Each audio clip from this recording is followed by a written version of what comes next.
It was a blistering run from Johnson, a new world record of 9.79, that left everyone wondering how he could run so much faster than anyone else. That race was shocking. I just don't know how he does it or whether he gets a hypnotist or something, but he does something to stimulate him in the finals. It soon became very clear just how Ben Johnson did it. The urine sample of Ben Johnson, Canada, athletics 100 meter, collected on Saturday 24 September 1988, was found to contain the metabolites of a banned substance, namely stanozolol. It's an anabolic steroid. I remember sitting in the cafeteria when someone came in and said Ben Johnson tested positive. I could not believe it. I said, oh my gosh, finally, finally. Were we suspicious? I'd say we was past suspicious. We knew what was going on in our own mind. It was one of the low times that, for me, you know, knowing Carl, seeing him. But Carl, like he always does, you know, he kind of put it aside and he began to focus on what he needed to do next after that. He didn't linger in it for very long. Johnson's disqualification meant Lewis was awarded the gold medal. He then regained his long jump title, his 6th Olympic gold. Next in his sights was his Houston teammate and protege Joe DeLoach in the 200-meter final. I wasn't actually favored to win, of course. Carl Lewis was. I would have favored Carl Lewis. I mean, come on, the guy was great. When that gun shot, I just forgot about everything. And I ran as hard and as fast as I could. DeLoach did to Carl Lewis what Lewis had been doing to every sprinter for the previous 5 years. He came from behind to win. It was the only Olympic sprint final Carl Lewis would lose.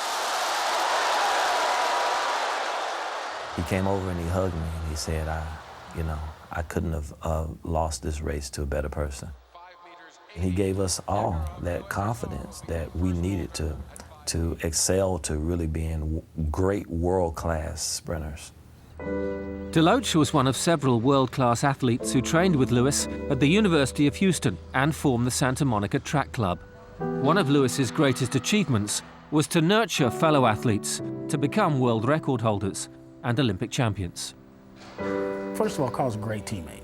Once you're a friend with Carl, you're a friend for life. I mean, he was the Olympic, 4-time Olympic gold medalist, and I mean, he accomplished what Jesse Owens accomplished.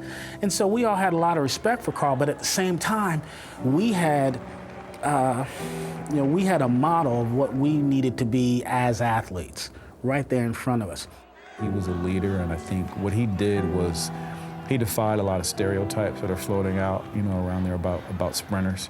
And I think we had a culture, you know, at that time that really deviated from the pomp and circumstance that people think go hand in hand with being a sprinter. And whatever Carl did, they did. And the thing about Carl, he never, ever in practice tried to dominate. He was always behind or in the middle, encouraging people to do their best. He encouraged them.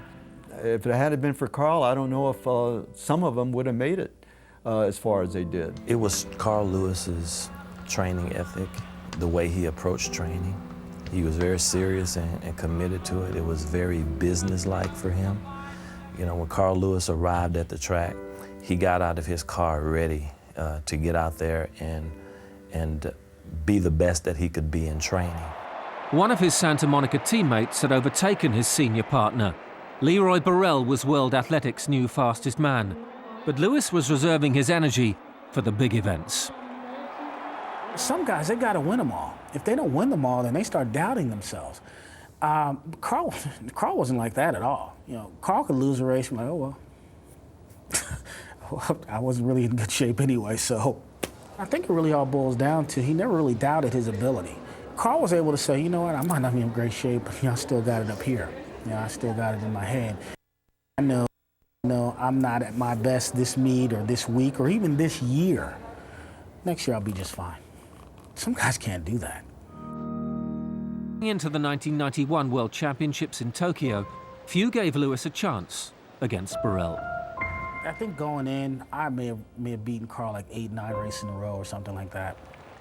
Leroy was the top sprinter during that time, and Leroy is right on his game. And he was he was beating Carl. Carl came to me and said, something's wrong. These guys are leaving me, and I don't understand why. Carl came back, and I think he may have had, a week or so at home with Coach Tellez to kind of work on the problems that he was having. And when we came back and finally were able to train together, we went back to Tokyo, Carl was looking a lot better. And I was thinking at that point, boy, this ain't gonna be easy. He's kind of gotten things a little bit better there. As the new world record holder, Burrell was the clear favourite in the 100-metre final. But in typical fashion, Lewis ran his race in phases, storming home to break Burrell's world record in a time of 9.86 seconds. At the age of 30, he'd produced his greatest ever sprint performance. That race was exactly the way he wanted to run and the way I told him to run. And so he broke the world record, but I didn't expect a world record. This is the most special day of my life as an athlete. I felt that I could win it. I felt I had to run the perfect race. I ran the best race I can run at this point in my career. What more fitting and honor than to lose your world record to not only the greatest sprinter in the world, but also to a good friend and training partner. Lewis had still not realised one of his main ambitions, to break Bob Beeman's legendary long jump record. He jumped a personal best in Tokyo, but still came up short. Mike Powell produced something special, a world record of 8.95 metres, inflicting Lewis's first long jump defeat in 10 years. But as Lewis and his coach always stressed, it was the Olympics that mattered most.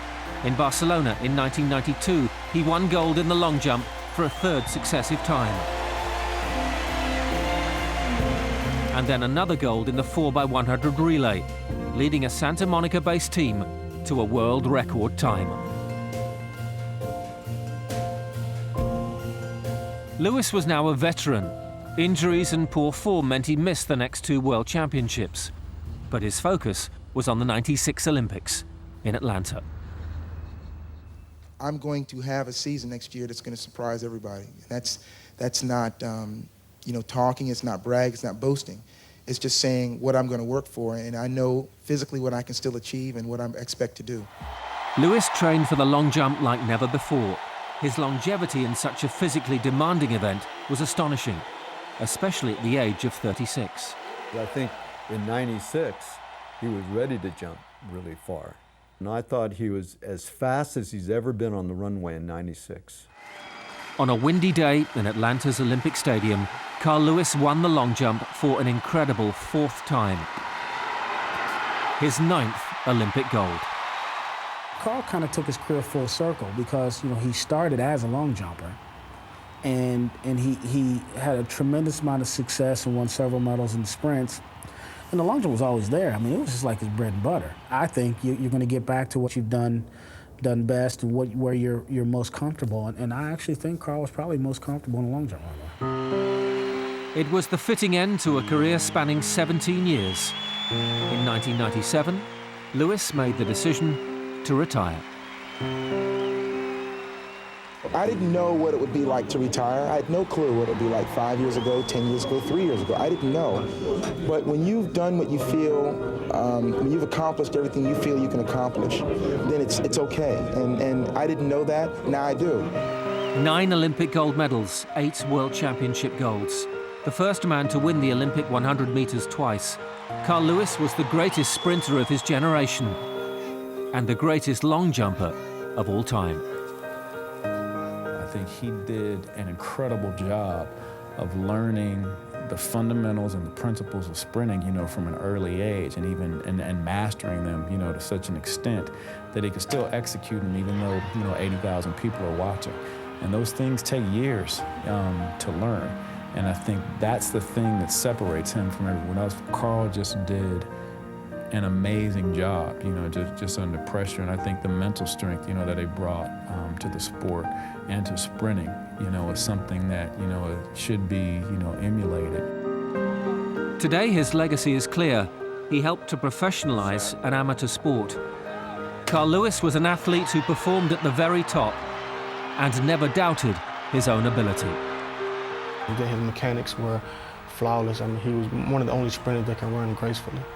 The longevity that he had in the sport too many sprinters can't do, you know. So I rank that right there number one. I mean, because we got to understand Usain Bolt is trying to walk in Carl Lewis's shoe. You know, Carl Lewis done it first, so everyone wants to do what he done. I mean, I think when Usain Bolt talks about being a legend, you know, he's basically referring to Carl Lewis, because Carl Lewis is a legend.